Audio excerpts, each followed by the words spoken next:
វេទិកាអ្នកស្ដាប់វិទ្យុអាស៊ីសេរី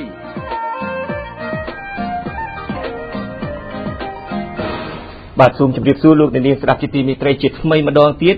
ថ្ងៃនេះគឺជាថ្ងៃទី24កញ្ញាដែលគឺជាខួប20ឆ្នាំនៃការបង្កើតរដ្ឋធម្មនុញ្ញនៃព្រះរាជាណាចក្រកម្ពុជាថ្ងៃនេះក៏មានព្រឹត្តិការណ៍ធំមួយទៀតដែរគឺរដ្ឋសភាថ្មីនិងរដ្ឋាភិបាលថ្មីមួយទើបនឹងបង្កើតឡើងអ្វីត្បិតតែការបង្កើតនោះក្រោមការរិះគន់ពីមជ្ឈដ្ឋានមួយចំនួនក៏ដោយមកដល់ពេលនេះខ្ញុំបាទចង់ងាកមកពិភាក្សាជាមួយនឹងវាគ្មិនកិត្តិយសដែលយើងបានអញ្ជើញមកកាន់មកកាន់បន្ទប់ផ្សាយនៃវិទ្យុអាស៊ីសេរីគឺទី1គឺបណ្ឌិតឡាវមុងហៃបាទខ្ញុំបាទសូមជម្រាបសួរនិងទី2គឺលោកបណ្ឌិតសុកទូចបាទខ្ញុំបាទសូមជម្រាបសួរដែរហើយនឹងអាដាមថៃសិផានបាទខ្ញុំបាទសូមជម្រាបសួរយើងបានអញ្ជើញវាគ្មិនកិត្តិយសទាំង3រូបនេះមកឆ្លើយឬមួយក៏មកពិនិត្យថាតើប្រទេសកម្ពុជាមកដល់ពេលនេះមានរបបប្រជាធិបតេយ្យសេរីពហុបកនិងរបបរាជានិយមអាស្រ័យរដ្ឋធម្មនុញ្ញហើយឬនៅបាទខ្ញុំចង់សួរសំណួរនេះទៅលោកវាគ្មិនទាំង3នាក់តែម្ដងហើយសំណួរទី1នេះខ្ញុំបាទចង់ឲ្យឆ្លើយត្រឹមតែតើមានឬមិនមានទេហើយសំណួរក្រោយមកទៀតខ្ញុំនឹងអាចជូនឱកាសដល់លោកបណ្ឌិតនិងអាដាមដើម្បីបកស្រាយលោកបណ្ឌិតសំណួរគឺដដែលតើ20ឆ្នាំក្រោយការបង្កើតរដ្ឋធម្មនុញ្ញនៃប្រទេសកម្ពុជាមួយនេះតើប្រទេសកម្ពុជាមានរបបប្រជាធិបតេយ្យសេរីពហុបកនិងរាជានិយមអាស្រ័យរដ្ឋធម្មនុញ្ញឬនៅបាទសូមឆ្លើយយ៉ាងខ្លីមានតែសម្បកក្រៅអរគុណលោកបណ្ឌិតអាដាមថៃសិផានខ្ញុំសួរសំណួរដដែលខ្ញុំសូមអានឡើងវិញតើ20ឆ្នាំក្រោយមកនេះប្រទេសកម្ពុជាមានលទ្ធិប្រជាធិបតេយ្យសេរីពហុបកនិងមានរបបរាជានិយមអាស្រ័យរដ្ឋធម្មនុញ្ញឬទេយើងកំពុងតែអនុវត្តបាទសូមអរគុណលោកបណ្ឌិតវិញបាទ70 ទៅខាងណាមិនទាន់អនុវត្តបាន30អនុវត្តបានបាទអញ្ចឹងខ្ញុំចាប់ផ្ដើមពីលោកបណ្ឌិតសុកទូចមុនគេតើអ្វីដែលមិនទាន់អនុវត្តបានលោកបណ្ឌិតអាចឆ្លើយមិនទាន់អនុវត្តបានមុន30%នឹងក៏បានឬមួយឆ្លើយអនុវត្តមិនបានអនុវត្ត70%នឹងក៏បានឆ្លើយ30%ដែលមិនទាន់អនុវត្តក៏បានអរគុណជាទូទៅអ្វីដែលជាកើតនៅក្នុងរដ្ឋធម្មនុញ្ញនៃព្រះរាជាណាចក្រកម្ពុជាបានចែងច្បាស់ណាស់ថាព្រះរាជាណាចក្រកម្ពុជាបានកើតនៅរាជាណាចក្រទី2នៅឆ្នាំ1993ហើយរាជាណាចក្រទី1កើតនៅឆ្នាំ1947ដោយស៊ីសវត្តយុទ្ធវង្សអញ្ចឹងយើងមើលថានៅក្នុង93កើតឡើងមកយើងមានសួរថាយើងមានទេសហនាយករដ្ឋមន្ត្រីរដ្ឋធម្មនុញ្ញមានចែងទេសហរដ្ឋមន្ត្រីអត់មានទេបើអត់មានទេហេតុអីក៏មានអញ្ចឹងវាអនុវត្តបានហ่ะនៅក្នុងមាត្រាទី1យើងអានទាំងអស់គ្នាកុំឲ្យយើងនិយាយឲ្យខុសព្រះរាជាណាចក្រកម្ពុជាជាព្រះរាជាណាចក្រដែលមានព្រះមហាក្សត្រទ្រង់ប្រតិបត្តិនិងតាមអនុវត្តតាមលទ្ធិប្រជាធិបតេយ្យសេរីពហុបកបាទឥឡូវមកដល់ថ្ងៃនេះយើងអត់តបានទៀតឯកបកទៀតបោះឆ្នោតជាប់ពហុបកប៉ុន្តែមាត្រាទី1បានបង្ហាញហើយថាពហុបករឿងបកមួយចូលមិនចូលនោះវាជារឿងដែលយើងមិនទាន់អនុវត្តបាននៅក្នុងមាត្រាទី7វគ្គខណ្ឌទី2បើខ្ញុំមិនច្រឡោះទេព្រះអង្គគ្រងរាជអស់មួយជីវិតបាទប៉ុន្តែយើងរើសស្ដេចថ្មីព្រះអង្គប្របាទនរោត្តមសីហនុអស់ជីវិតហើយនៅព្រះអង្គអស់ប្រជជននៅអញ្ចឹងយើងគោរពបាននៅយើងអត់ទាន់បានណាខ្ញុំគាត់មកហត់នៅក្នុងមាត្រាទី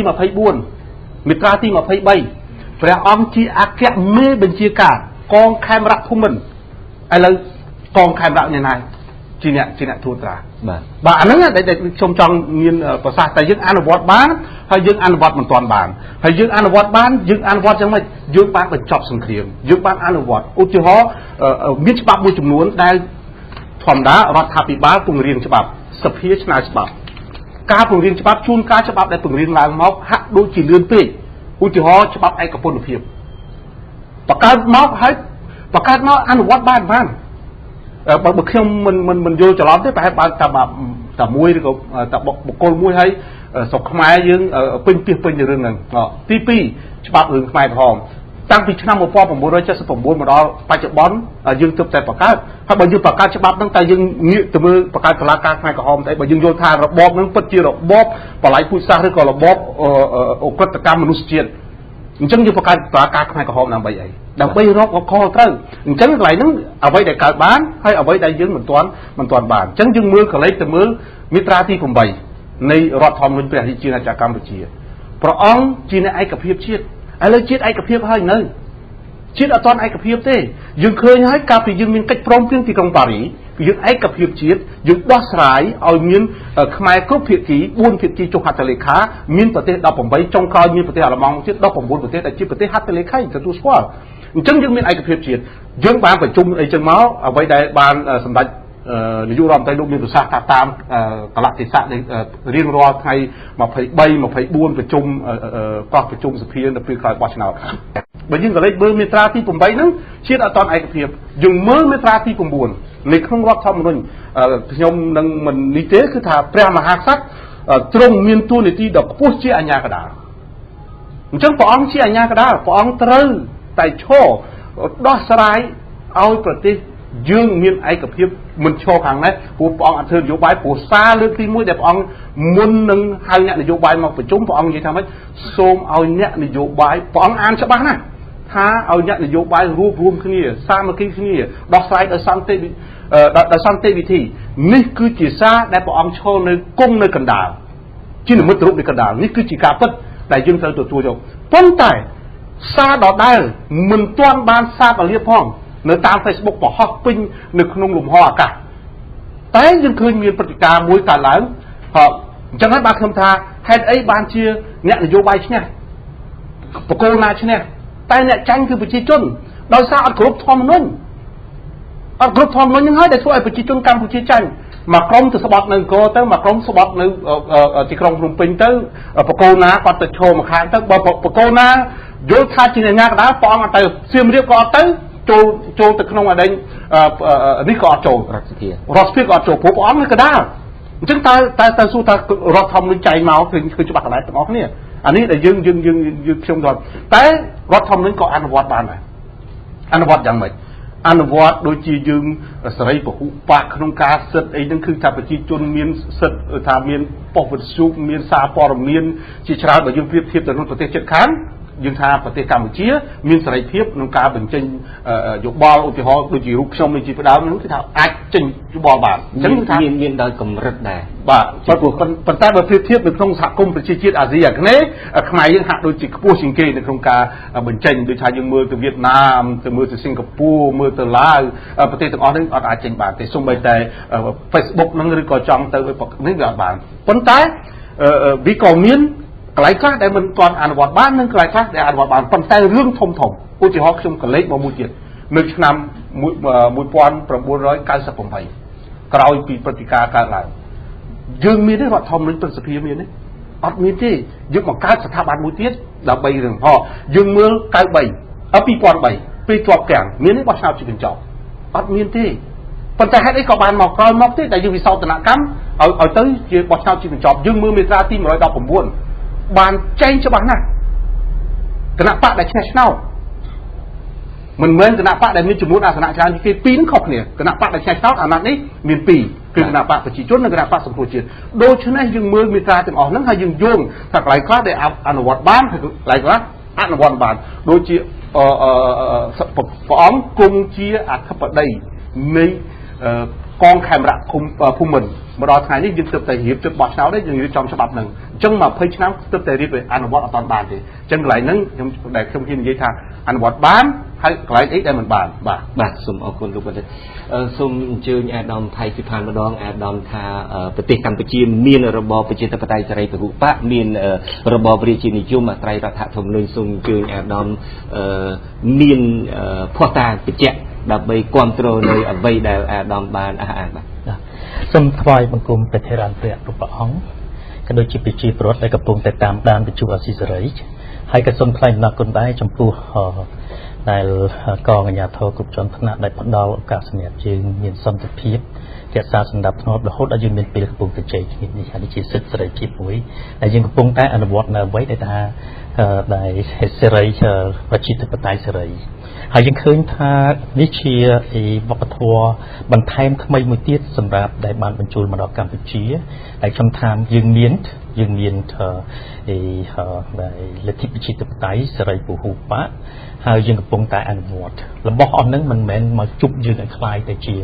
អ្នកមានស្គាល់ហើយនឹងអនុវត្តបានទេក៏ប៉ុន្តែរយៈកន្លងមកហើយយើងបានដោះស្រាយយ៉ាងតិចបំផុតគឺមាន3ចំណុចសំខាន់ក៏តែបើសិនជាសរុប30 70អាហ្នឹងឯងដកដែរលោកបណ្ឌិតសុខទូចលោកប្រកាយជាសាស្ត្រខ្ញុំមិនចេះនិយាយទេក៏តែចំណុចសំខាន់គឺយើងទី1យើងបញ្ជារដ្ឋធម្មនុញ្ញយើងនឹងរៀបបញ្ជាដើម្បីរក្សានិរន្តរភាពយើងរក្សាសន្តិភាពនិងស្ថិរភាពនយោបាយដើម្បីពង្រឹងរដ្ឋធម្មនុញ្ញពង្រឹងលទ្ធិប្រជាធិបតេយ្យសេរីពហុបកគឺទី1គឺយើងជៀសវាងវិបត្តិរិះបល្ល័ង្កគឺមានព្រះមហាក្សត្រនេះឯងដែលយើងเคยរៀបចំឲ្យមានធ្វើការស្នងរាជយើងបានធ្វើរាជហើយទី2បានយើងបញ្ជានៅអ្វីដែលយើងហៅថាវិបត្តិរដ្ឋធម្មនុញ្ញតែភាគច្រើនយើងបានរៀននៅពាក្យថ្មីគឺពាក្យហិការដែលកើតចេញពីគណៈបកមិនទទួលបានសញ្ញាឆ្នោតឬគ្រប់គ្រងភាគច្រើនហ្នឹងតែតែប្រើពាក្យពេហិការពាក្យពេហិការមិនចូលរួមហ្នឹងយើងឃើញស្ទើរតែគ្រប់អាណត្តិដូចមកហើយអានេះជាវប្បធម៌ថ្មីសម្រាប់យើងក៏ប៉ុន្តែទោះជាយ៉ាងណាយើងបានរៀបចំធ្វើឲ្យមានរដ្ឋធម្មនុញ្ញមួយដែលឆ្លើយតបនឹងលក្ខណៈសម្បត្តិរបស់យើងដែលយើងអាចនាំគ្នារស់តទៅមុខទៀតដើម្បីពង្រឹងលទ្ធិប្រជាធិបតេយ្យសេរីពហុបករបស់យើងដោយសារយើងធ្វើបញ្ជាតែងឬធ្វើវិសោធនកម្មដើម្បីបញ្ជាវិបត្តិរដ្ឋធម្មនុញ្ញនេះឯងហើយបន្តមកទៀតយើងខំពង្រឹងការអនុវត្តឲ្យបានដែលឲ្យបានពេញលេញពីអ្វីពីការចូលរួមក្នុងការពង្រឹងនៅលទ្ធិប្រជាធិបតេយ្យសេរីពហុបកយើងឃើញអាការពង្រឹងហ្នឹងមិនមែនជាកាតព្វកិច្ចតែឯកពុតរបស់រាជរដ្ឋាភិបាលឬគណៈបព្វជិជនទេទាំងអស់គ្នាទាំងប្រជាពលរដ្ឋទាំងអ្នកនយោបាយត្រូវស្គាល់ខ្លួនឯងច្បាស់ថាខ្លួនឯងពឹងទឹកចិត្តថាលទ្ធិប្រជាធិបតេយ្យគឺអាស្រ័យដោយរដ្ឋធម្មនុញ្ញដោយសារអាស្រ័យទៅដោយនីតិរដ្ឋ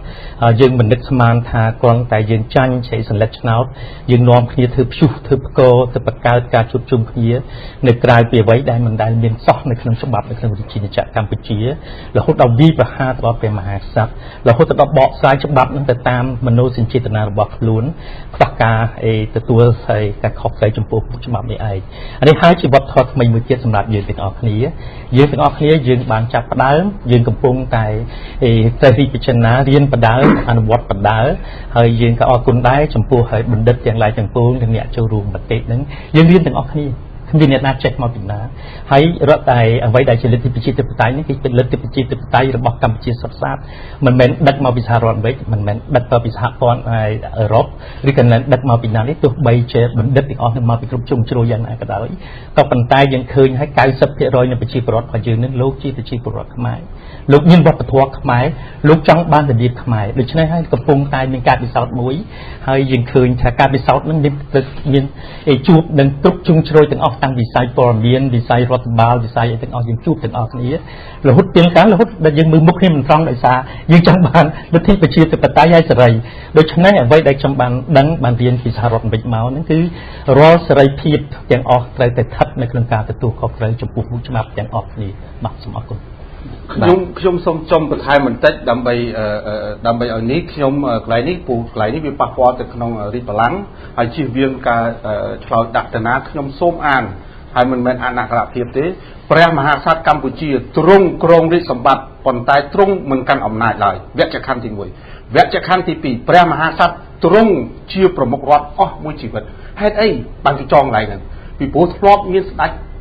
មួយអង្គដាក់រាជចុះធ្វើនយោបាយកន្លែងហ្នឹងបានគេចងកន្លែងហ្នឹងប៉ុន្តែព្រះអង្គព្រះបាទនរោត្តមសីហនុព្រះអង្គនឹងមានប្រជជនហេតុអីក៏រឿងអាហ្នឹងខ្ញុំអត់មាននេះទេកន្លែងហ្នឹងមួយទី2ខ្ញុំអត់មានពលលើសអីដែលមានទេមាត្រាទី8ព្រះមហាក្សត្រព្រះអង្គទ្រង់ជានិមិត្តរូបនៃឯកភាពជាតិនិងនិរន្តរភាពជាតិវគ្គខណ្ឌទី1ច្បាស់ណាស់ចែកកន្លែងនេះនៅក្នុងមាត្រាទី9ព្រះមហាក្សត្រមានតួនាទីដ៏ខ្ពង់ខ្ពស់ជាអាជ្ញាកណ្ដាលដើម្បីធានានឹងប្រព្រឹត្តទៅអំណាចសាធារណៈឲ្យមានភាពទៀងទាត់បើអញ្ចឹងវាអត់មានស្អីដែលយើងនេះទេអានឹងគឺថាយើងអត់មានទៅបកស្រាយអីក្នុងនាមបណ្ឌិតទេបកស្រាយក្នុងនាមរដ្ឋធម្មនុញ្ញដែលមាននៅក្នុងការអនុវត្តបាទយើងនឹងងាកមកបកស្រាយក្រោយទៀតខ្ញុំចង់ផ្ដល់ឱកាសជូនលោកបណ្ឌិតឡើងមកហើយលោកបណ្ឌិតថានៅស្រុកខ្មែររបបប្រជាធិបតេយ្យសេរីពហុបកនិងរាជានិយមអាស្រ័យរដ្ឋធម្មនុញ្ញមានតែសម្បកក្រៅសូមលោកបណ្ឌិតបកស្រាយបន្ថែមបញ្ជាក់ពីលើនេះសូមជើញបាទខ្ញុំយកទៅ2ចំណុចទេ អត់មានការបែងចែកអំណាចតុលាការអត់ឯករាជ្យដែលមានចែងនៅរដ្ឋធម្មនុញ្ញចែងនៅកិច្ចព្រមព្រៀងទីក្រុងប៉ារីសតុលាការនេះមិនទាន់អបកើតស្រួលបង20ឆ្នាំហើយមានទេច្បាប់ស្ដីពីចៅក្រមបរិញ្ញាមានទេដែលច្បាប់រៀបចំតុលាការអត់ឯករាជ្យអត់ធានាការពារសិទ្ធិសេរីភាពបានទេយើងឃើញហើយឆែកឆ្លប់ប្រចាំងជាស្រុតឆ្នោតដែរវាអយុត្តិធម៌ទេការបែងចែកអំណាចគេឲ្យមានអាខាទប់ត្រួតពិនិត្យគ្នាទៅវិញទៅមក check and balance ជំយកតែមេត្រាមួយទេ20ឆ្នាំហើយធ្វើអត់បានអនុវត្ត20ដងទេរដ្ឋសភាត្រូវទុកមួយថ្ងៃក្នុងមួយសប្តាហ៍ដើម្បីសំណួរចម្លើយបាទបានប្រមាណដល់20ឆ្នាំនេះមិនបានដល់សប្តាហ៍ទេតិចជាង20ដងទៀតណាបាទហើយរដ្ឋសភារំលោភចំណុចមួយនៃមាត្រានេះ20ឆ្នាំក្នុងប្រទេសកម្ពុជាប្រជាធិបតេយ្យបាទសេរីភូប៉ាដូចយើងអញ្ចឹងហើយមានស្ដេចដូចយើងអញ្ចឹងដែរដូចជាអង់គ្លេសកាណាដាអូស្ត្រាលីហើយយើងមានគំរូអញ្ចឹងដូចគ្នាអញ្ចឹងក្នុងមួយអាទិត្យនាយករដ្ឋមន្ត្រីត្រូវទៅសភាម្ដងគេទៅបាទនៅអង់គ្លេសគឺទៅហើយគឺឆ្លើយសំណួរពោលហើយអានេះជាវេទិកានិយន្តការដើម្បីឲ្យមានការត្រួតពិនិត្យមើលសកម្មភាពរបស់រដ្ឋាភិបាលពីសំណាក់អំណាចនីតិបញ្ញត្តិតើនីតិបញ្ញត្តិច្បាប់ដែលគេអនុម័តនោះនីតិប្រតិបត្តិនោះដែលយុទ្ធអនុវត្តបានអនុវត្តដល់ណាគេតាមបានមើលអញ្ចឹងនេះគឺខ្ញុំយកចំណុចពីរដែលជាគេថាសន្តៈចន្ទុលនៃដែលលទ្ធិប្រជាធិបតេយ្យសេរីភូប៉ាហ្នឹងបាទសូមអរគុណលោកបណ្ឌិតសូមអញ្ជើញអាដាមមេត្តាបកស្រាយចំណុចពីរដែលលោកបណ្ឌិតឡើងមកឲ្យបកស្រាយមកថាគ្មានការបែងចែកអំណាចនឹងតុលាការមិនឯករាជ្យនឹងបើអាដាមមិនយល់ព្រមទេថាតើតុលាការកម្ពុជាឯករាជ្យនឹងបែបណាឬមួយការបែងចែកអំណាចនឹងមាននៅសូមអញ្ជើញអាដាមថៃសភាបាទជាគោលការណ៍យើងមានយើងកំពុងតែពង្រឹងបន្តទៀតទៅតាមកម្ដៅទម្រង់របស់យើងមានឬមួយយើងកំពុងនឹងធ្វើយើងកំពុងតែធ្វើបន្ពេញបន្ថែមទៀតមានតុលាការឯករាជ្យឬមានការបែងចែកអំណាចបាទជាមានការបែងចែកអំណាចត្រឹមត្រូវយើងកំពុងតែពង្រឹងសមត្ថភាពតុលាការបែងចែកអំណាចយ៉ាងម៉េចអាដាមបែងចែកអំណាចដូចលោកបណ្ឌិតរៀនច្បងលោកបានមានប្រសាសន៍អញ្ចឹងថាយើងអត់បានបែងចែកអំណាចពីនីតិបញ្ញត្តិពីប្រតិបត្តិតុលាការប៉ុន្តែអាដាមថាមាននឹងតើមានបែងចែកយ៉ាងម៉េចតើយើងបានឃើញថាមានការបែងចែកអំណាចមែនទេពីព្រោះបច្ចុប្បន្ននេះអាដាមបានជ្រាបហើយខាងគណៈបកប្រជាជនទាំងអស់បាទមិនមែនថាជាបុគ្គលទេបើសិនជាលោកលើកឡើងអញ្ចឹងមិនមែនបានសេចក្តីថាស្បែកខ្មៅបោះឆ្នោតឲ្យពួកស្បែកខ្មៅដោយសហរដ្ឋអាមេរិកឬស្បែកសបោះឆ្នោតដោយស្បែកយើងអត់ចង់និយាយការប្រកាន់ពូជសាសន៍យើងចង់និយាយអំពីការបែងចែកអំណាចនីតិបញ្ញត្តិនីតិប្រតិបត្តិនិងតុលាការបាទហើយលោកបានលើកឡើងអំពីការបែងចែកនិន្នាការនយោបាយគឺនៅក្នុងតុលាការគឺគ្មាននិន្នាការនយោបាយក្នុងនោះទេគឺអ្វីដែលជាអញ្ញាកណ្ដាលលោកវិនិច្ឆ័យទៅតាមនីតិតាមច្បាប់ហើយតាមគោលការណ៍តែប៉ុណ្ណោះហើយយើងនាំគ្នាអាដាមកំពុងនិយាយលេងឬមួយនិយាយមែនតើបាទខ្ញុំនិយាយមែនតើសំលើកឧទាហរណ៍ជាក់ស្ដែងតើមានការកាត់ក្តីនឹងឲ្យបានត្រឹមត្រូវដោយផ្អែកទៅលើនីតិអាដាមតែលោកអ្នកលើកសម្របសម្រួលលោកឃើញកន្លែងណាខុសលើកមិនដែលទៅចាប់ស្អីដែរចែកក្រុមណាមួយមកវិនិច្ឆ័យទៅប្តឹងផងលោកក៏និយាយដើម្បីបំពោសម្លេងដើម្បីផ្សាយព័ត៌មានរាល់ថ្ងៃអំពីការវិនិច្ឆ័យរបស់តុលាការខ្ញុំសូមឲ្យអាដាមលើកឧទាហរណ៍ថាតើមានការកាត់ក្តីដោយផ្អែកទៅលើនីតិវិធីត្រឹមត្រូវសូមលើកសូមទៅពីបែបនេះមានច្រើនខ្ញុំមិនលើកទេតែមានច្រើនទេបាទសូមទៅពីលោកគួរគោរពខ្ញុំជាជាពលលោកខ្ញុំសូមឲ្យមួយមិនមែនតែនិយាយឲ្យត្រឹមត្រូវជាអ្នកមានវិជ្ជាជីវៈមិនមែនជាការផ្ចាញ់នឹងការខ្ញុំលើកមិនមែនលើកឧទាហរណ៍លើកពីព្រោះដើម្បីបញ្ជាក់នៅការអះអាងរបស់អាដាមបាទសូមនិយាយឥឡូវខ្ញុំមិននិយាយជ្រើសរើសខ្លួនឯងទៅមើលខ្លួនឯងបើសិនជាតុលាការវាគ្មានយុត្តិធម៌ទាំងអស់ទេ bắt sập gặp chạm bắt xui sạch rồi tại trong dương pin cầm pung còn lại chạm rồi mới giang quân lúc thôi gặp chạm vì chuyện gì đấy người run thôi gặp chạm mình nên phải chia bỏ các bạn chúng dương khăng chương lúc hơn fan từ tiên mình những khăng cái lúc nhung lúc nhung bà anh ấy mình bên chỉ ca sai lấy tích trong máu đâm bây chuẩn bị chun bị chia bỏ chương bị trong ơi ai đom chuẩn bị bà dương cầm pung tay từng rừng ở vậy để theo thời si chuẩn bị ai reform với cả cầm này cầm pung si chuẩn bị phần rừng từ lên mặt tập hiệp để cả cả dương bị đám cầm nang ở vậyในขนม coalition government นั้นตุลาการបានដាក់កូតារៀងៗខ្លួនហើយយើងដឹងថារាជាណាចក្រកម្ពុជាយើងទើបកើតចេញនៅឆ្នាំ1998ដោយសារយើងបញ្ចប់នៃកូតាហ្នឹងហើយ2003នេះបានយើងទៅបញ្ចប់កូតាដូច្នេះបានយើងរៀបចំធ្វើកំណែទម្រង់រដ្ឋបាលកំណែទម្រង់តុលាការបើមិនជាយើងគ្រាន់តែនិយាយឃើញខុសយើងថាខុសទាំងអស់វាមិនស្អីទេអាហ្នឹងសូមអធិស្ឋានដូច្នេះខុសហើយថាមិនទៅវិញបាទឃើញខុសករណីថាករណីហ្នឹងទៅមិនមែនខុសទាំងអស់ទេដូច្នេះលោកបានមកដល់ពេលនេះថាគ្មានសេរីភាពទេលោកធ្វើវិទ្យុតែអាស៊ីសេរីហ្នឹងគ្រប់កន្លែងអត់លោកនិយាយបានស្រាក់ចិត្តរហូតដល់មាក់នេះប្រមាថលោកធ្វើតាមស្រាក់ចិត្តប្រមាថអត់ពេលមហាស័ព្ទទៀតលោកឃើញនិយាយបានស្រាក់ចិត្តលើកឧទាហរណ៍ដូចជាលោកប្រមាថធ្វើទៅលើព្រះមហាស័ព្ទថាលោកព្រះមហាស័ព្ទនេះលោកនៅជាអាជ្ញាកណ្ដាលនៅក្នុងនេះអាជ្ញាកណ្ដាលដែលជានីតិក្រុមនោះខ្ញុំសូមបញ្ចប់ខ្ញុំសូមបញ្ចប់សិនណាខ្ញុំជម្រាបផលលោកនៅក្នុងប្រទេសព្រះអង្គដែលជាអាជ្ញាកណ្ដាលហ្នឹងលោកធ្វើការវិនិច្ឆ័យទៅតាមអ្វីទៅតាមច្បាប់និងក្រឹតក្រមមិនមែនទៅតាមមនោសញ្ចេតនាទេគឺលោកតាំងចិត្តឲ្យស្ងប់បន្តិចលោកហៅខ្ញុំមកសួរមិនមែនហៅខ្ញុំមកជម្រាបទេណាខ្ញុំសូមលោកឲ្យលោកទៅដើម្បីសូមឲ្យលោកឆ្លើយខ្ញុំប្រើសិទ្ធិដើរចេញពីកន្លែងហ្នឹងលោកទេអ្នកបាត់បង់មិនមែនខ្ញុំអ្នកបាត់បង់ទេបាទលោកអាចដើរចេញបានតែបើសិនជាលោកមិនចង់ឆ្លើយសំណួរខ្ញុំបាទមានតែឥឡូវខ្ញុំសូមជម្រាបលាដើម្បីដែលចិត្តទុកចិត្តយល់លោកនិយាយតែឯងទៅក៏ប៉ុន្តែក្នុងនិយាយថាយើងបានអភិវឌ្ឍបានល្អដល់ពេលនេះហើយ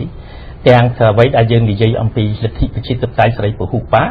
ហើយនិយាយអំពីព្រះអង្គដែលជាព្រះអង្គជាព្រះអាជ្ញាកណ្ដាលហ្នឹងព្រះមហាក្សត្រហ្នឹងលោកគ្មានអ្វីដែលដើរទៅតាមច្បាប់លោកតែងព្រះរាជសារថាលោកនិយាយហើយនិយាយទៀតថាលោកធ្វើតាមរដ្ឋធម្មនុញ្ញលោកធ្វើតាមនេះហើយលទ្ធិប្រជាធិបតេយ្យហ្នឹងមិនមែនអាស្រ័យទៅលើគណៈបកដែលមានភាគច្រើនទេយើងសួរថាដូច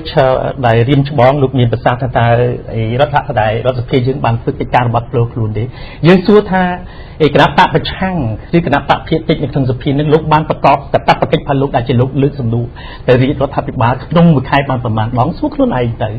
អានឹងហើយជាលក្ខណៈសភាតាមដានរដ្ឋាភិបាលមិនមែនថាឲ្យមានតុល្យភាពអំណាចនៅក្នុងហ្នឹងអានេះជាកម្រិតមួយចំដែរលឺទេអានឹងដូច្នេះយើងឃើញនៅក្នុងរដ្ឋធម្មនុញ្ញមិនទៅសេតែក្នុងមួយខែទៅហៅសួរម្ដងហើយយ៉ាងនេះតែយ៉ាងមិនតែគេបានធ្វើទេក្រៅពីពហិការក្រៅពីដើរចេញក្រៅពីការប្រមាថមាក់ងាយនៅក្នុងសភាអានោះហើយគឺគណៈបកប្រឆាំងទេដែលបំផ្លាញលទ្ធិប្រជាធិបតេយ្យសេរីពហុបកដោយសារឥឡូវនេះយើងនិយាយថាសភាទៅជាឯកបកក៏ប៉ុន្តែអាយឧត្តមសំរងស៊ីខ្លួនឯងដែលលោកបានសួរហ្នឹងគឺលោកថាលោកមិនបោះបង់ចោលអ្វីដែលជាបេក្ខជនឬក៏ជាដែលតំណាងរាស្ត្រស្របច្បាប់នោះទេដូច្នេះលោកមិនបោះបង់ចោលអ្វីដែលតំណាងរាស្ត្រស្របច្បាប់ហ្នឹងបានសេចក្តីថាសភាហ្នឹងគឺវាពហុបកដោយសារវាមិនទាន់មានវត្តមានលោកចូលហេតុម៉េចបានលោកមិនចូលពីព្រោះលោកចង់បានច្រើនលោកចង់បានធំលោកមិនយកអីជាច្បាប់ទៅធំទេលោកយកមនោសញ្ចេតនាលោកយកការទៀមទាកឡំប៉ាហ្នឹងជាធំដូច្នេះខ្ញុំជឿថាសភាដែលធ្វើសពថ្ងៃដោយថាព្រះមហាក្សត្រហ្នឹងលោក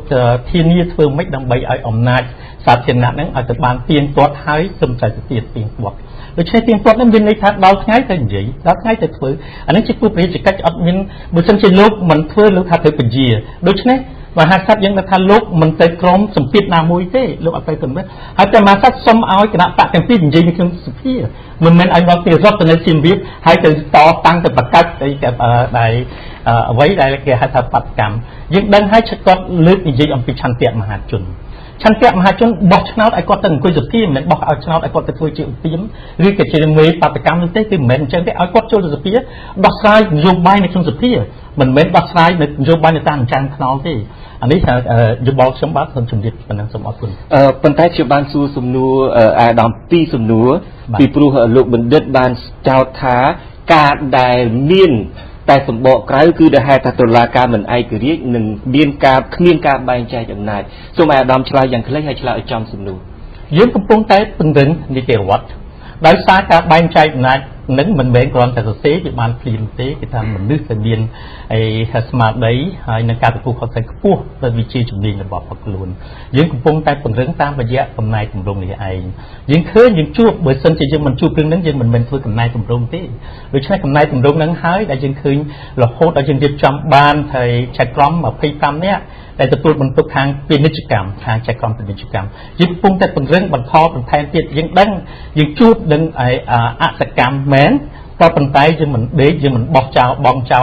เฮายิ่งมันแม้นทายยิ่งมันตัวอวาทายยิ่งจูดเรื่องนั้นยิ่งจูดมันยิ่งตัวกำไรกำรงโดยเฉพาะกำไรกำรงนั้นจิตติดได้ในลิธิปัจจัยถือปัจจัยบุตรเมียกายกำรงที่วิจัยเอาไว้ในการหาทางที่ประกาศให้หรือผู้เชี่ยวชาญกำไรกำรงที่จำเป็นให้ท่องเที่ยวอันนี้หาจิตติดได้ในลิธิปัจจัยถือปัจจัยอันนี้ได้จำจำเบียดยิ่งอาจวินชัยทางวิจารณ์ได้ตอนแต่ปฏิมวยปฏิจิตมวยได้ลบกับปุงท้าคือลบรุ่นนั้นได้อย่างเขานะปีมันไงมีการวิวัฒน์ล้อประชาบันติมาดองเหมือนอักขระตูเต้ไงวันยืนคืนตาดีชนิดตรงปิ้งอันมันตึงตาอันนี้ยังไม่ตึงตาให้ยังวิทาหลังนั้นปิดได้ออกในสุดประจันจุดบอลเลยหลังนั้นยังเคยมันนึกในตามใจมันขนอยังเธอเอาไว้ได้ให้ทาได้เธอคอมเพนเนาะยุติการโฆษณายังอาจประมาทการเตียนในยุโรปมันใส่ยังอาจเตียมประมาทเตียเอาสำหรับจูคนสันจดเจนตีดำไหนในเป็นยุติการโฆษณาได้เรียนที่ได้ทราบว่ามันเป็นลูกหลานไหนมันได้เรียนที่เนี่ยน้ำมันเชื่อมประมาทเราประเทศนี้จะได้ดูถึงตอนFBI หรือผลิตมาสู้เพียงใช้ได้เหมือนจะตัวกิจตามฉบับหายังสู้ที่ถาตาเอกราชปะประชานั้นก็เธอตามฉบับเลยก็เธอยุติการพรามชนะไอ้ดองเกินสุดท้ายลูกมีภาษาแต่ก็บานดาวคือยุติการมุยเมืองถึงไรแต่ก็ลูกบานใหญ่ขนมใหญ่ไปพรามชนะเลยซ้ำได้อะไรยังใหญ่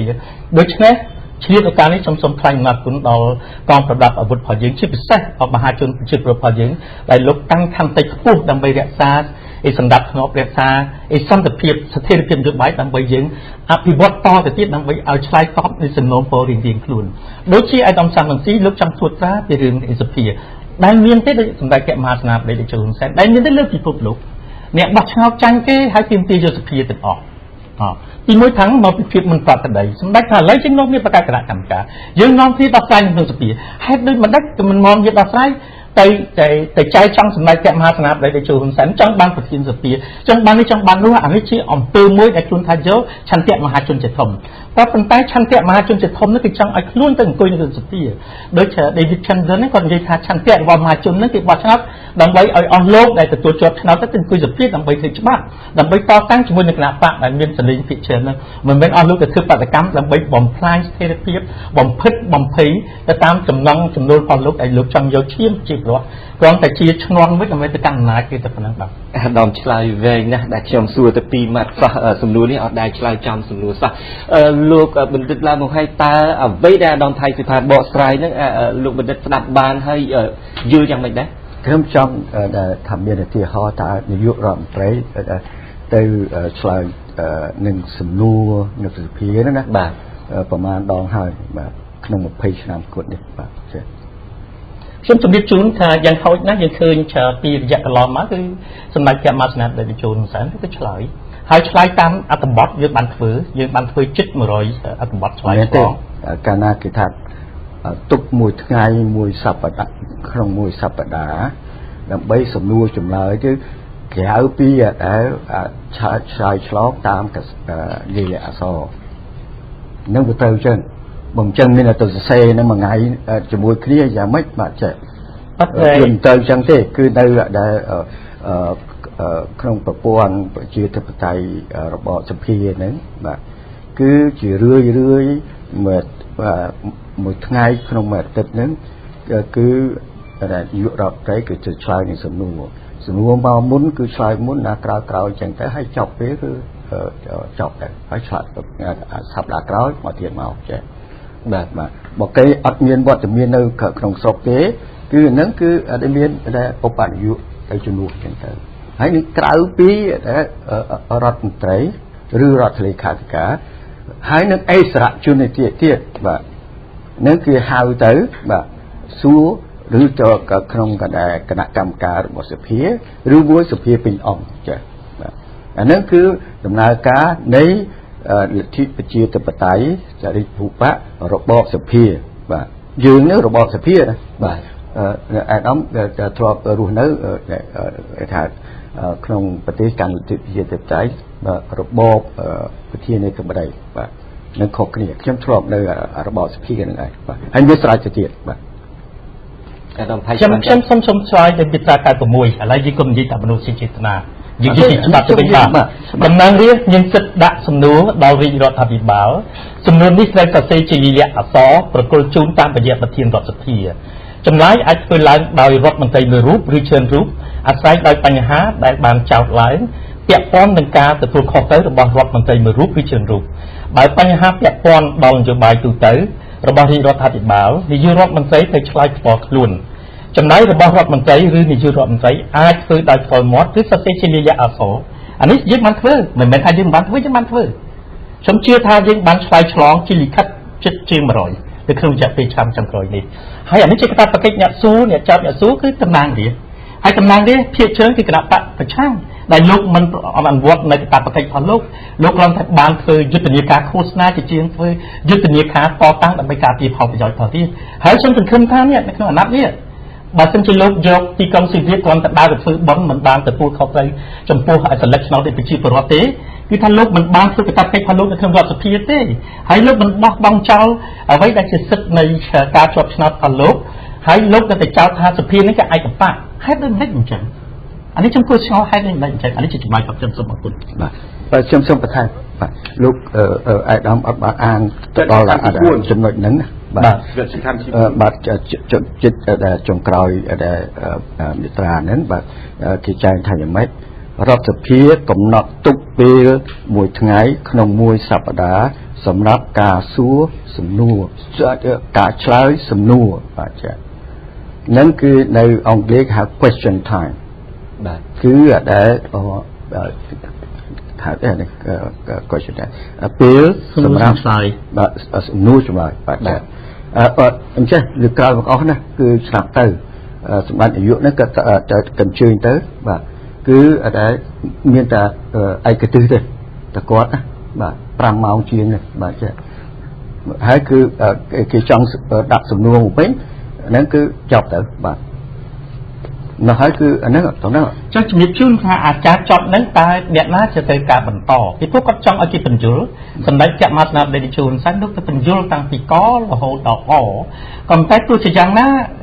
គណៈបកដែលចង់ដឹងហ្នឹងសួរតទៀតទៅគេមិនបិទទៅហាមបន្ទាប់ពីការបញ្យល់ហើយមិនហាមមិនឲ្យសួរបាទក៏ប៉ុន្តែយើងបាត់បង់នៅការទទួលខុសត្រូវដែលយើងជាតំណាងរាស្ត្រមិនអង្គុយទាំងនោះហ្នឹងគ្រាន់តែបំពងតាមពី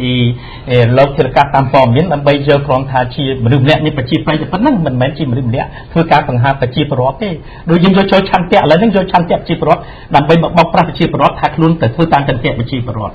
ក៏ប៉ុន្តែប្រជាពលរដ្ឋមិនបោះឆ្នោតឲ្យខ្លួនទៅជាតំណាងបកគេរួចហើយហេតុដូចម្តេចមិនទៅអង្គុយសភាដើម្បីដោះស្រាយនៅសាច់រឿងហ្នឹងហើយឥឡូវនេះរហូតដល់សម្ដេចព្រះមហាក្សត្រលេខជួនសាំងបើកចំហទ្វារសភាទៀតរហូតដល់ព្រះមហាក្សត្រអង្វរឲ្យចូលថែមទៀតយើងគិតមើលតើយើងបានធ្វើឆ្លើយតបនឹងឆន្ទៈរបស់ប្រជាពលរដ្ឋថាខ្មែរចង់និយាយឥឡូវ David Chandler គាត់ជនជាតិបរទេសគាត់ថាគួរតែគណៈបព្វឆាំងទៅយក50តាំងតែអីរបស់ខ្លួនធ្វើកាតព្វកិច្ចដល់ប្រជាពលរដ្ឋបោះឆ្នោតឲ្យស្ដេចជាងដើរលេឡូអញ្ចឹងបាទឥឡូវនេះខ្ញុំចង់អញ្ជើញលោកបណ្ឌិតសុកទូចដែលជាអ្នកវិភាគឯករាជ្យក្រៅគណៈបកទាំងពីរខ្ញុំចង់ឲ្យអាដាមធ្វើការវិភាគមួយចំពោះអ្វីដែលអាដាមផៃសិផានលើកឡើងថាគណៈបកសង្គ្រោះជាតិប្រជាពលរដ្ឋបោះឆ្នោតដើម្បីឲ្យទៅអង្គុយនៅសភាមិនមែនឲ្យដើរធ្វើបាតកម្មតាមចានផ្លូវអីនោះទេតើការវិភាគរបស់អាដាមឃើញថាបែបនឹងដែរឬមួយក៏យ៉ាងណាបាទកន្លែងនេះយើងសិក្សា3ចំណុចធំទី1យើងឃើញហើយភាពមិនច្បាស់លាស់របស់អ្នកនយោបាយទាំងពីរទាំងគណៈបកប្រជាជនទាំងគណៈបកសង្គ្រោះជាតិពេលដែលខ្លួនទៅចរចាខ្លួនអត់មានដាក់របៀបរយៈប្រាប់ប្រជាជនទេទី1លក្ខការសម្ងាត់នឹងជាសម្ងាត់អីមើលតែកាត់ដីឲ្យយួនឬក៏កាត់ដីឲ្យសៀមអានេះសម្ងាត់បែបហ្នឹងគួរណាស់តែបង្ហាញឲ្យប្រជាជនម្ចាស់ឆ្នោតនឹងគេយល់ថាខ្លួនចង់បានអីចំណុចទី1ចំណុចទី2ពេលចេញមកធ្វើសេចក្តីថ្លែងការណ៍យើងឃើញមានអ្នកនាំពាក្យទាំងពីរមកខាងមានមួយមកខាងមានមួយខិតចិត្តគ្នាមិនដឹងជាខិតចិត្តអីអាហ្នឹងដែលវាជាបញ្ហាទី3 យើងដឹងថាអ្វីដែលអាដាមផៃសផាលោកមានប្រសាសន៍ថាប្រជាជនបោះឆ្នោតឲ្យមកអង្គុយនៅក្នុងហ្នឹងប៉ុន្តែការបោះឆ្នោតហ្នឹងវានៅមានចម្រូងចម្រាសដែលកើតចេញមកអំពីមិនកើតទុកមិនសុខចិត្តអំពីម្ចាស់ឆ្នោតដែលគេចង់អញ្ចឹងគណៈបកទាំងពីរបើចិត្តសឿងដូចគ្នាយើងដាក់ធ្វើប្រជាមតិតើប្រជាជនបោះឆ្នោតឲ្យអង្គុយនៅក្នុងសភាឬក៏បោះឆ្នោតឲ្យរកយុត្តិធម៌អាហ្នឹងដែលយើងត្រូវសិក្សាបើយើងយល់ថាប្រជាជនជាម្ចាស់ឆ្នោតប៉ុន្តែអ្នកនយោបាយបោកប្រជាជនពាក្យថាស្នេហាជាតិទុកប្រជាជនជាធំអត់មានទេបើទុកប្រជាជនជាធំបោះធ្វើប្រជាមតិទៅកុំឲ្យមកបាតកម្មកុំឲ្យមកដាក់បិទផ្លូវមិនមែនសន្តិសុខទេប្រទេសយើងមានសន្តិភាពប្រទេសយើងមានសេរីភាពយើងធ្វើវានឹងយើងមានបានដឹងទេសូមបីតែ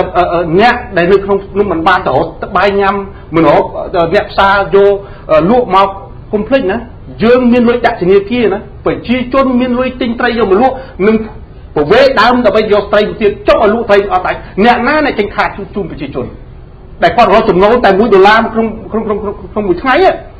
ហើយយើងបិទព្រឹបយើងអត់ទាំងប្រាប់អត់ទាំងជូនតំណែងរបស់គេផងហើយតែយើងនិយាយថាយើងខ្លាំងយើងមមយើងសន្តិសុខអាមេរិកវាវាយអ៊ីរ៉ាក់វាថា5ដុល្លារទៀតវាវាយ5ដុល្លារទៀត3មិនិត2មិនិតព្រមអត់មិនមែនមកដល់បិទព្រឹបគ្មានណាដឹងរឿងអញ្ចឹងទេតែខ្ញុំចូលធ្វើការក៏ចូលឲ្យបានផងហ្នឹងតែផ្លូវចូលបានចូលទៅសាលារៀនចូលឲ្យបានផងអានឹងហើយដែលយើងបង្ហាញថាទុកប្រជាជនជាម្ចាស់ឆ្នោតឬក៏ទុកប្រជាជនជាឧបករណ៍សម្រាប់បោះខ្លួនចឹងអ្នកនយោបាយទាំងពីរដាក់សំណួរមកខាងមួយថាឥឡូវខ្ញុំចង់រកយុត្តិធម៌មួយទៀតថាតាមកោចបដាក់មកឲ្យប្រជាជនបោះឆ្នោតធ្វើប្រជាមតិទៅបើប្រជាជនយល់ថាតាមកោចបអូខេធ្វើទៅបោះឆ្នោតកន្លែងណាដែលគេយល់ថាមិនប្រក្រតីប៉ុន្តែយើងមានណាពីរអ្នកចង់សុំដេកដាលទាំងពីរខ្ញុំថាអ្នកនយោបាយឈ្នះទាំងអស់អ្នកដែលចាញ់ទេប្រជាជនកម្ពុជាជាអ្នកចាញ់ទេដើរមើលទៅគប់ខែស្ងាត់ដូចយប់អញ្ចឹងខ្ញុំដើរចូលកាស៊ីណូ7-8កាស៊ីណូស្ងាត់ឈឹងដោយសារអីអសិទ្ធិភាពយកការពិតមកនិយាយយកការពិតមកនិយាយអញ្ចឹងយើងត្រូវយកទទួលយកការពិតកុំបកស្រាយចំណេញនយោបាយគ្មានចំណេញនយោបាយណាយើងរស់ដើម្បីបម្រើប្រជាជនបើយើងជាម្ចាស់របស់ប្រជាជនអញ្ចឹងកន្លែងនេះខ្ញុំសូមឲ្យផ្ដល់គំនិតឲ្យមានយុត្តិធម៌សម្រាប់ប្រជាជនកម្ពុជាផងកុំឲ្យដូចប៉ុលពតអញ្ចឹងនិយាយថាខ្ញុំរំដោះប្រជាជនមួយមកថារំដោះប្រជាជនធ្វើដើម្បីប្រជាជនបើអ្នកធ្វើដើម្បីប្រជាជនអូខេមកដាក់លើតុទៅជែកគ្នាមកពេលទៅជែកគ្នាសិទ្ធិការសម្ងាត់គាត់យកប្រជាជនធ្វើម្ចាស់ឲ្យប្រជាជនមើលមកដាក់ឥឡូវដាក់ថាទោះណាដែលឯករាជ្យប្រចាំទៅបង្ហាញឲ្យប្រជាជនឃើញទៅហើយឲ្យប្រជាជនជាតឡាការទៅបើយើងថាតឡាការសុខផ្នែកវាមិនយុត្តិធម៌ទៅអញ្ចឹងឲ្យប្រជាជនធ្វើតឡាការទៅថាអ្នកណាដែលគិតពីបញ្ហាប្រជាជនជាច្រើនជាងគេអ្នកណាដែលមិនគិតអានោះវាយុត្តិធម៌យុត្តិធម៌បាទនេះជាការគិតរបស់ខ្ញុំបាទអញ្ចឹងខ្ញុំចង់ងាកមកលោកបណ្ឌិតឡើងមកឲ្យវិញម្ដងតើលោកបណ្ឌិតមើលឃើញថាការដែល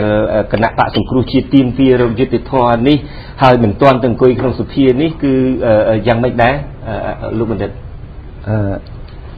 នៅពេលដែលប្រជាពលរដ្ឋគាត់អញ្ជើញមកភ្នំពេញបាទ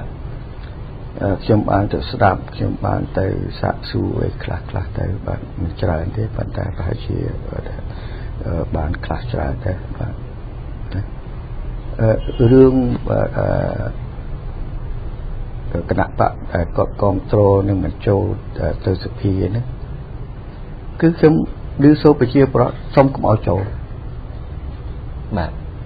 ដូចជាគឺទង្វើហ្នឹងទៅតាមមកថាឆន្ទៈរបស់ប្រជាពលរដ្ឋដែលគ្រប់គ្រងគាត់នឹងដែរបាទហើយឥឡូវនេះខ្ញុំឮសូរថាមិនចឹងវិញស្រួលជាងគេដូចជាកាន់តែគ្រប់គ្រងឡើងគណៈបកនោះណាបាទអ្នកគ្រប់គ្រងគឺពង្រឹងការគ្រប់គ្រងរបស់ខ្លួនទៅវិញបាទសូមអរគុណលោកបណ្ឌិត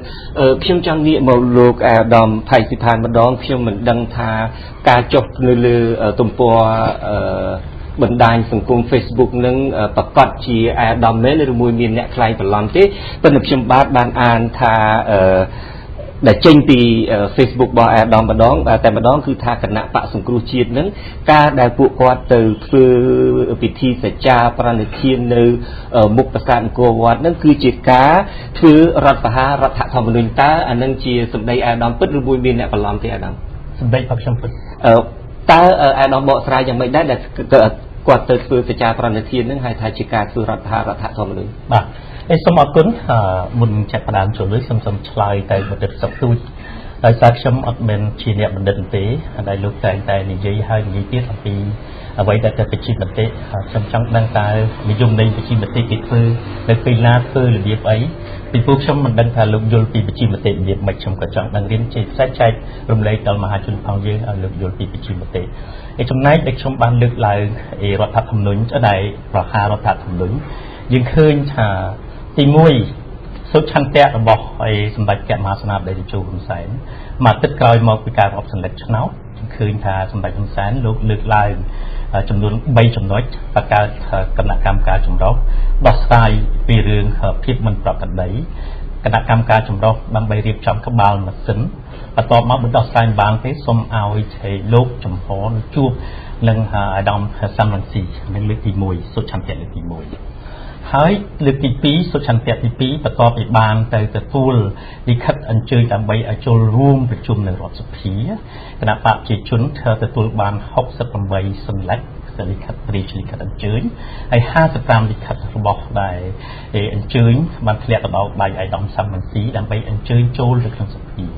នៅពេលបន្ទាប់ពីនឹងមកយើងឃើញពីគណៈបកនឹងជួបគ្នាទៅចែកគ្នាបានចរចាគ្នាច្រើនរហូតដល់មានកន្លែងខ្លះហ្នឹងបានឯកភាពគ្នាពីដោះស្រាយពីស្វែងរកភាពមិនប្រក្រតីទៅហើយអាហ្នឹងគឺសំខាន់ណាស់បាទបន្ទាប់មកទៀតយើងឃើញមើលនៅក្នុងរដ្ឋធម្មនុញ្ញនៅក្នុងរដ្ឋធម្មនុញ្ញនៅពេលដែលយើងស្បត់ស្បែកយើងមើលពាក្យស្បត់ស្បែកក្នុងរដ្ឋធម្មនុញ្ញខុសពីអ្វីដែលស្បត់ស្បែកនៅក្នុងនោះអ្វីដែលមិនត្រាប់តាមបង្គាប់របស់ព្រះមហាក្សត្រដែលលោកជាព្រះប្រមុខរដ្ឋមួយជីវិតនោះអានឹងហើយដែលជាបង្ហាញថាជាការប្រមាថជាការធ្វើរដ្ឋប្រហារមិនទទួលស្ដាប់បង្គាប់បញ្ជាយើងអស់ម៉ោងយើងអស់ម៉ោងខ្ញុំចង់មានពេលតែ1នាទីគត់ទេលោកបណ្ឌិតសុខទួយតើលោកបណ្ឌិតមើលឃើញថាជាការស្បត់សេចក្តីប្រតិបត្តិរបស់គណៈបកសង្គ្រោះជាតិនៅសៀមរាបនឹងជាការធ្វើរដ្ឋប្រហាររដ្ឋធម្មនុញ្ញឬទីមានតែពេល1នាទីគាត់អរគុណនៅកន្លែងនេះយើងឲ្យនិយមន័យផ្សេងគ្នាតាមពិតគេមិនមែនសច្ចចាប្រណិធានទេគេទៅបញ្ញាចិត្តមិនចូលប្រជុំវាខុសពីសច្ចប្រណិធាននៅក្នុងសភាអញ្ចឹងកន្លែងនេះខ្ញុំយល់ថាវាហើយដល់បណ្ឌិតមើលនៅក្នុង Facebook ផុសតែគណៈបកសង្គ្រោះជាតិគេនិយាយយ៉ាងម៉េចប្រហែលជាអាចលោកបណ្ឌិតមាន3ចំណុចមានការបដិញ្ញាចិត្ត3ចំណុចនៅក្នុងការចរចានៅមុខអង្គរវត្តស្បត់នៅមុខអង្គរវត្តនឹងបាទទី1គឺគេមិនចូលប្រជុំទី1មិនចូលប្រជុំទី2នឹងគោរពចាបរៀនបាទហើយទី3គេថាធ្វើអ្វីៗទាំងអស់ដើម្បីរោគយុតិធម៌ហ្នឹងបាទ3ហ្នឹងតែស្បត់ថាខ្ញុំស្បត់នឹងរដ្ឋធម្មនុញ្ញបំរើរដ្ឋធម្មនុញ្ញលើព្រះមហាក្សត្រអាហ្នឹងខ្ញុំអត់ឃើញមានទេអ្វីដែលយើងឃើញគឺយើងឃើញដូចគ្នាអញ្ចឹងប៉ុន្តែបើសិនជាស្បត់អញ្ចឹងមែននៅក្នុងដែលខេត្តសៀមរាបនៅក្នុងហ្នឹងមានន័យស្មើនឹងដោយអាដាមហៃផានប្រសាសន៍ថារដ្ឋប្រហាររដ្ឋធម្មនុញ្ញបានន័យថានៅក្នុងច្បាប់រដ្ឋធម្មនុញ្ញបានចែងច្បាស់ណាស់ថាសភាប្រជុំនៅតែទីក្រុងភ្នំពេញដរាបណាប្រទេសមានសង្គ្រាមទើបអាចលើកទៅខេត្តណាផ្សេងទៅតាមការកំណត់របស់ប្រធានសភានិងព្រះមហាក្សត្រប៉ុន្តែនៅទីនោះខ្ញុំថាដូចមិនស្បត់ចូលកាន់តំណែងបំពេញសិទ្ធិទេសំទោសសិទ្ធិនៃសភាទេបាទសូមអរគុណអាដាមទាំង3ហើយក៏សូមទោសដល់លោកអ្នកស្ដាប់ទាំងអស់ហៅមកទាំងអស់នឹងជាង10នាក់ឯនោះក៏ប៉ុន្តែកិច្ចពិភាក្សារបស់យើងរលូនទៅមុខយ៉ាងល្អហើយមិនមានឱកាសណាដើម្បីនឹងផ្ដល់ឱកាសជូនលោកអ្នកស្ដាប់បាទហើយខ្ញុំសូមទោសចំពោះកំហុសឆ្គងបែបណាដែលបើសិនជាខ្ញុំមានការប្រើប្រាស់ពាក្យឬលោកខ្វះខាតយ៉ាងណាប៉ុន្តែខ្ញុំបានជាអ្នកសម្របសម្រួលគឺសូមតែចង់ឲ្យអាដាមឆ្លើយនៅសំណួរដែលខ្ញុំបានសួរតែប៉ុណ្្នឹងទេបាទអញ្ចឹងពេលវេលារបស់យើងដល់ទីបញ្ចប់ហើយខ្ញុំបាទសូមអរគុណនិងសូមជម្រាបលា